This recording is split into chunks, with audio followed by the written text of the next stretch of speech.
Welcome to American Medicine Today. I'm Kimberly Bonati alongside Ethan Youker. So stroke victims who lost use of an arm have regained mobility following a revolutionary spinal cord stimulation treatment. Joining us to discuss is Dr. Marco Capogrosso, assistant professor and director of the Spinal Cord Stimulation Laboratory at the University of Pittsburgh. Thank you for joining us, Doctor.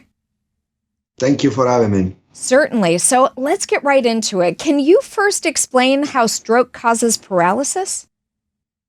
Yeah, so basically stroke is an event that occurs inside the brain, but the reason why it causes paralysis is that by means of a loss of blood inside the brain, there's a damage to the axons, which are basically cables, if you want, that connect our brains with our spinal cord. And inside the spinal cord, there's the neurons that control our movement.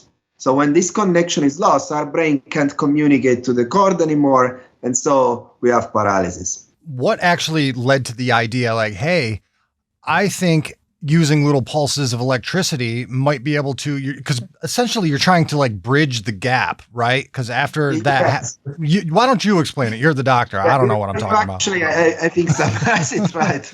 Because so basically for a long time, because as I said, stroke occurs in the brain, people have been focused on the brain, try to make therapies that fix the brain. But the problem isn't really the brain, but rather this connection, so this gap that you said is created between these two parts of our nervous system. However, the key here is the fact that this damage is never complete. There is always some axons that are still there, they survive. So some of these signals can reach the cord, but they are too weak. Our neurons can't hear them, essentially, so they don't know what to do. So our idea was to stimulate the spinal cord to provide some sort of amplification of these signals, so that now the neurons below the lesion could hear these signals coming from the brain, and now they would be able to interpret them and do what the brain wanted. And so we developed this technology to essentially do this electrical amplification, if you want, of the signals, and that allows patients to control better their movements, because now their spinal cord as can listen to this weaker signal and be able to move the arm. And you're in human trials right now. So what are some of those early results that you're seeing? So we published already a paper in Nature Medicine, because usually one would wait at the end of the trial, but the results that we got was actually larger than we expected, in the sense that some of our participants, even on the first day, as soon as you turn on the stimulation, they were able to control their hand. Also, let me make here an important distinction, because we're seeing also these other potential technologies that control or stimulate the brain. Here, we're really facilitating whatever is left in a person. So people volitionally regain their ability to move. They just they try to control their hand as they would normally, and then they start opening their hands. Now, the things that we're studying now is, okay, they get these effects, but do they get better over time? Right. And now we are increasing the number of participants in the trial to study exactly that. How much better do they get over time? And most importantly, to what type of stroke our technology is most indicated. Put simply, you can imagine that if somebody is very impaired, may benefit less than somebody that is more impaired. Less impaired, but it's not exactly like that. There is a lot of variables, and that's what we're trying to discover. What's the patients that would benefit the most? Now, in the write-up, it talked about how you delivered the stimulation into the spine via a needle. So technically, the stimulator was put in the spinal cord, but the wires were actually sticking out of the person. Is this something you're thinking will become maybe an implantation? Or is it something where if you do this enough, that the individual that had a stroke will be able to keep whatever advancements they make during that stimulation process?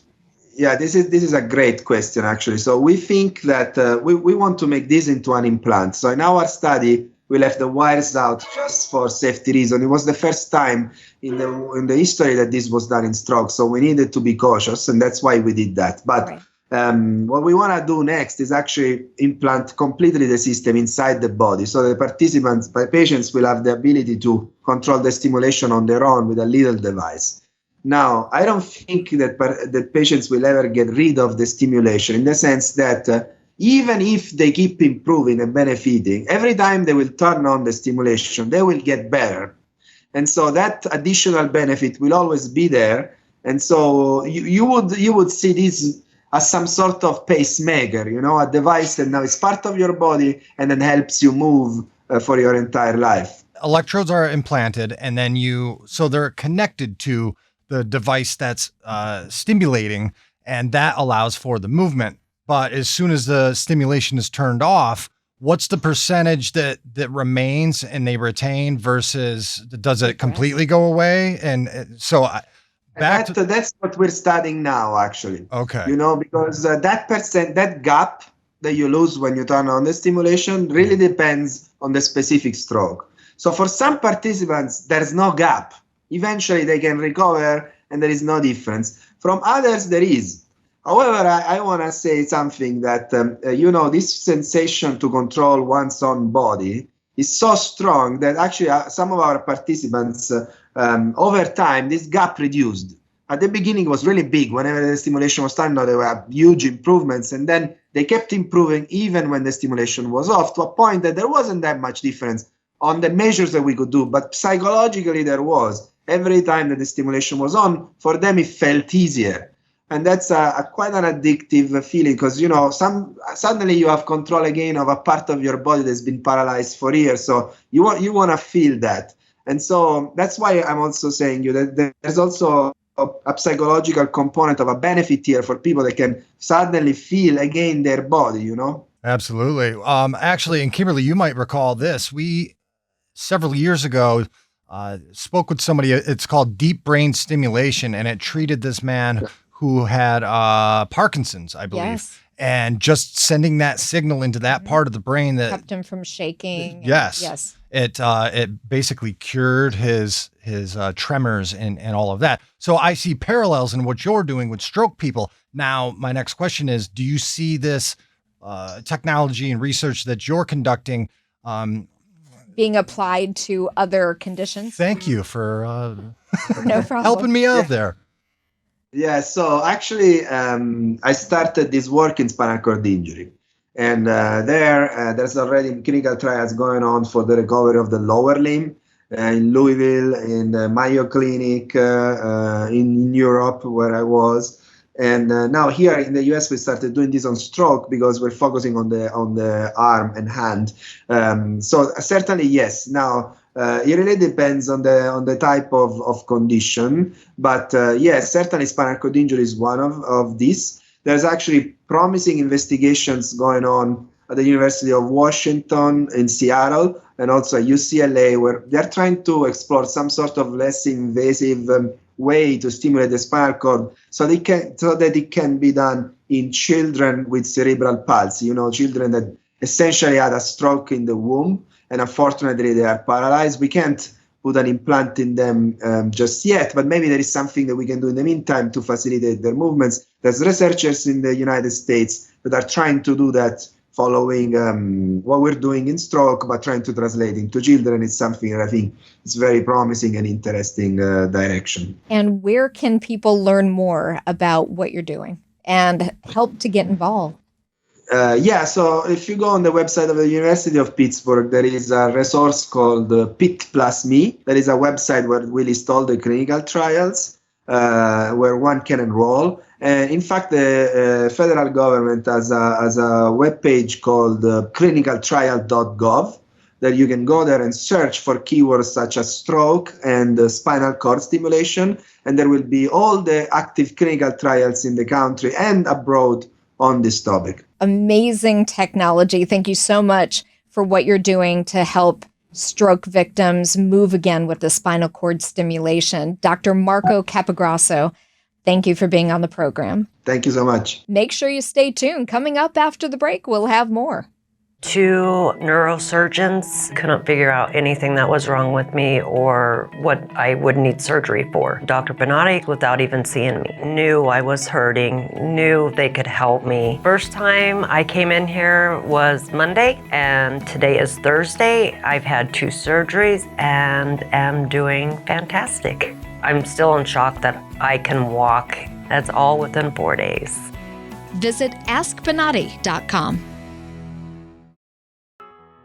Tanya is an active grandmother who enjoys spending time with family. Taught high school for 28 years. I teach line dance classes, and I have grandbabies that I take care of. So I lift weights, and I do like yoga. I don't recall an event. I started experiencing pain in my right hip, and I moved and got this really strange nervy sciatica pain, and it's just almost like my right side of my body just, my leg kind of collapsed. I started experiencing some low back pain all on the same right side where my hip was hurting.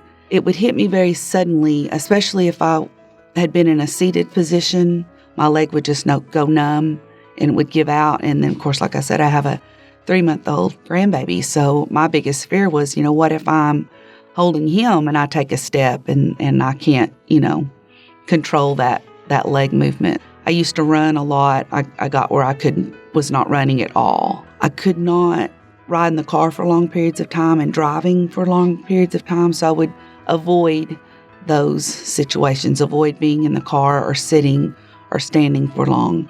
As I said, I teach dance, and so I would feel like I would have to rest up all day long to be able to do my class in the evenings. Looking for a way to relieve the pain, Tanya tried numerous conservative treatments. I'd used heat and ice. At one time, had a little at-home red light therapy, tried resting, topical medications, tried needling. I had done the PT and go chiropractic and do different things like that, and then it would subside. What gave me the most comfort was probably either the laser therapy or massage therapy. I'd started using massage therapy. Tanya met with her primary care physician seeking help. They ordered an MRI and referred her to a neurologist. When I had to get the MRI, I had to go back to my primary care physician. He had looked at the MRI and wanted me to go see a neurologist. The neurologist wanted to do a fusion, and that just wasn't something I was ready to do, especially after talking to my PT. He just felt like that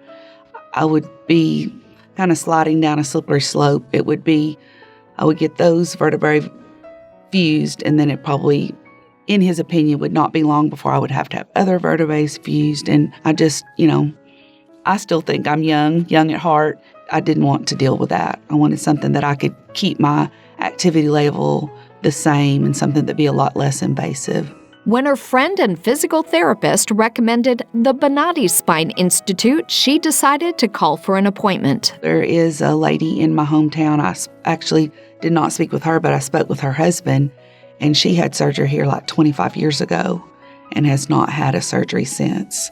I think knowing someone that had, or at least knowing of someone that had had a successful experience made it a little bit less intimidating, I think. I went online to get information about sending my MRI, and I was not exactly sure how to do it online, so I just looked at the phone number and called and just asked if someone could walk me through the procedure of getting my MRI to the clinic.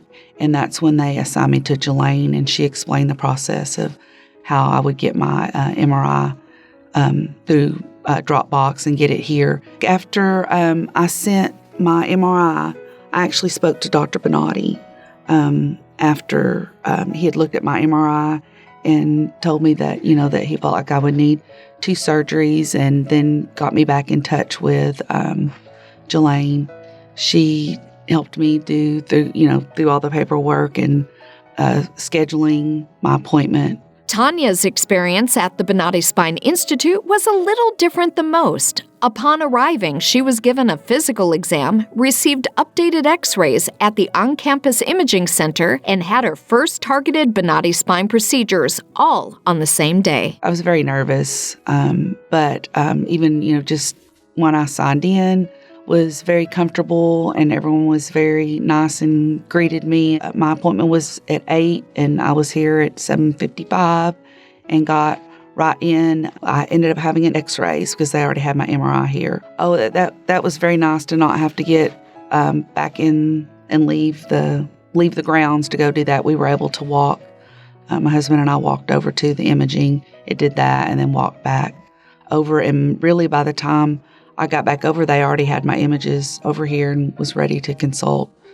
Dr. Nowak did explain and showed me which vertebrae that he would do the surgery on. Gosh, I was probably in surgery by 11 or 11:30. So I felt like that was a pretty quick morning to be already, do my consultation and then to have my surgery as well. The exclusive Bonati Spine procedures are performed incrementally using conscious IV sedation, where the patient remains awake and communicating with their surgeon to ensure their source of pain is eliminated before leaving the operating table. Being awake was interesting. I think it was very helpful, my husband being in there, that we had no idea that he would be able to observe in surgery. And so I think that is a big plus, is having someone, kind of your own little personal advocate in there with you. And I think that made me feel less nervous. So I was experiencing pain walking to the OR, getting up on the table when he was testing the different, nerve areas to see. I can remember feeling the pain and then not having the pain at all. No pain in your butt? No. No pain back of the leg? No. No pain back of the calf? Oh. Surgical guests of the Bonati Spine Institute are often surprised by how quickly they can be up and walking following surgery. Following a brief walk in the recovery room, patients return home or to their hotel rooms to continue recovering. The recovery time was very fast. I felt like the staff was very attentive, taking my vitals. My husband just drove around and picked me up. I just walked out. No hospital stay, which was very nice.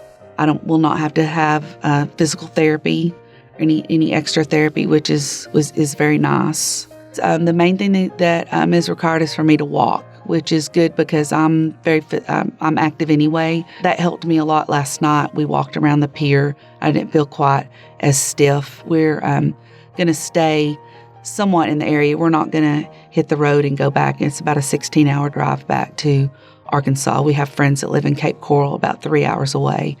So we're going to do some sightseeing today and walk around and then go there and walk around. And so that is the main activity that I will continue doing as I recover, as to continue to walk.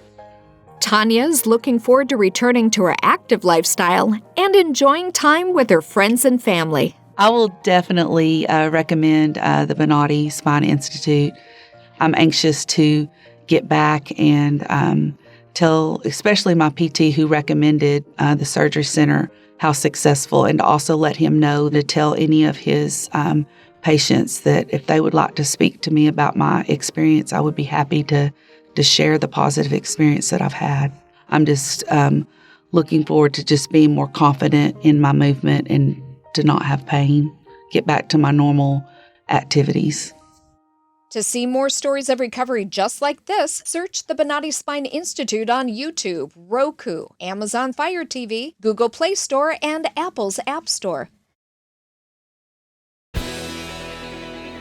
Welcome back to American Medicine Today. I'm Kimberly Bonati alongside Dr. Bonati, and we'll be discussing conscious IV sedation. Doc, why is that such an important feature of the Bonati Spine procedures? When I started my practice in orthopedic surgery, initially I did fractures and backs, and in the process doing backs, I did open surgery. Every time that I did open surgery, one of the major concerns was the time that we invest taking the patient under an anesthetic. Mm-hmm.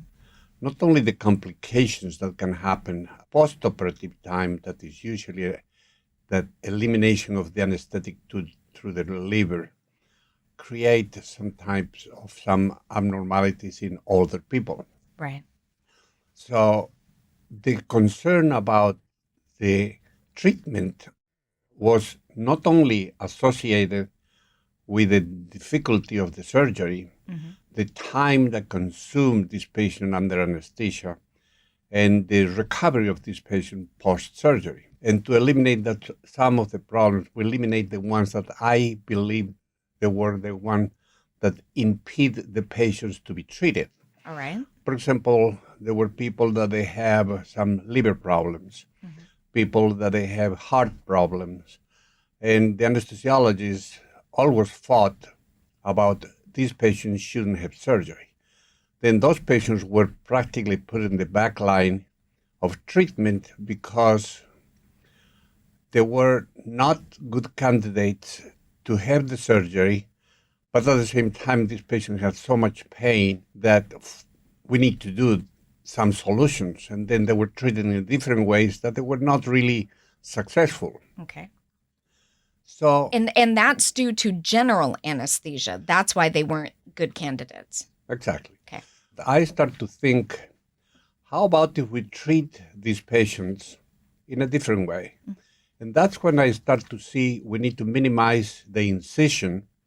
We need to minimize the damage to the bones, to the ligaments, and to the muscles, Right. so we can create an access to the area, operate these patients without really the roadblocks of general anesthesia.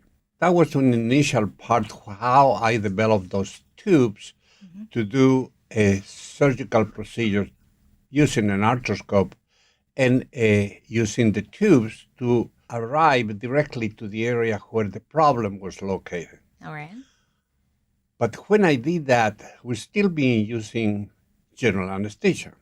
Well, I thought that if we block the skin and then we block the fascia, probably we can put the tubes inside without creating pain. Anesthetize those areas? Yes, use some Okay. anesthetic in that areas like xylocaine, Sure. a minimal amount, maybe around 5 cc's or Right. something like that. Okay. When we did that, I realized that cutting the skin was not a problem because it was numb. Right.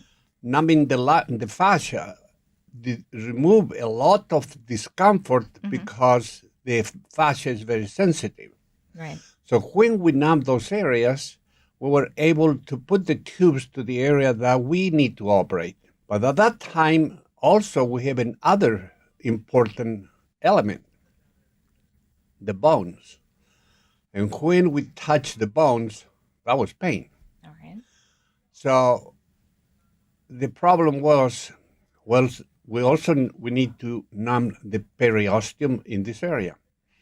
So we put some very small injections on the periosteum, and we found that, to our surprise, that we can do surgery where we can use the instrumentation and the patient is not going to have pain. Right. But the beauty of this is not only he's not going to have pain, but also he will be able to talk to us, will communicate with us. And with that type, we combine some sedation so the patient will not be with some fear, thinking, I'm going to hurt. Right. And that is a drawback. So they're slightly sedated, but they're able to communicate through the entire procedure with not only you, but the rest of the surgical staff. Yeah. By the 90s, we already thinking in that's how we are going to treat this. Right. So for more than 30 years, you've been doing that. And what's really weird is nowadays you see people promoting the fact that they're the first doing conscious sedation and they're a new company. After 80,000 procedures performed, Right. a lot of this one was just think in the medical society that is a way to do it. And today, different specialties start to test that technique. Now, let me tell you this is not something that was so easy. Correct. Because I was fiercely attacked, thinking that was practically not hard on myself to treat a patient in that way, because the horrendous pain that patient may have. Right. Today, we know that those patients, they never hurt. Now, there are sometimes situations where patients are scared, and when you do that, you sedate them a little bit, and the patient responds normal. We are going to take a quick break. We'll be right back with Dr. Bonati talking about conscious IV sedation. I think everybody was shocked, like, really, you had surgery today? I had a drain tube. I was at my desk doing payroll for 200 employees, worked till night, got up, went to bed. This is the honest to God truth. And was recovering, I didn't feel anything. The pain that I was suffering is gone. I can go back to work in like 3 days. 6 days after surgery, I was back in the gym, slowly but surely working my way back to fighting, back to basically 100% of fighting, you know? So 6 days, and everybody was in awe, like, didn't you just get out of surgery? I'm like, yeah, I feel great. First time I came in here was Monday, and today is Thursday. I've had 2 surgeries and am doing fantastic. I'm still in shock that I can walk. That's all within 4 days. Bonati succeeds where others fail.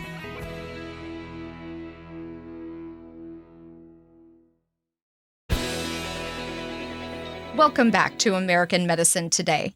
We're in the middle of discussing conscious IV sedation, but they can still feel if you're at the root cause of their pain, and that interaction during your surgery is what brings about the incredible results, because you said, is this your pain? And they're able to locate it. Yes, this is it. And then you go and you take away the impingement, you make more room for the nerve, and suddenly they go, pain is gone.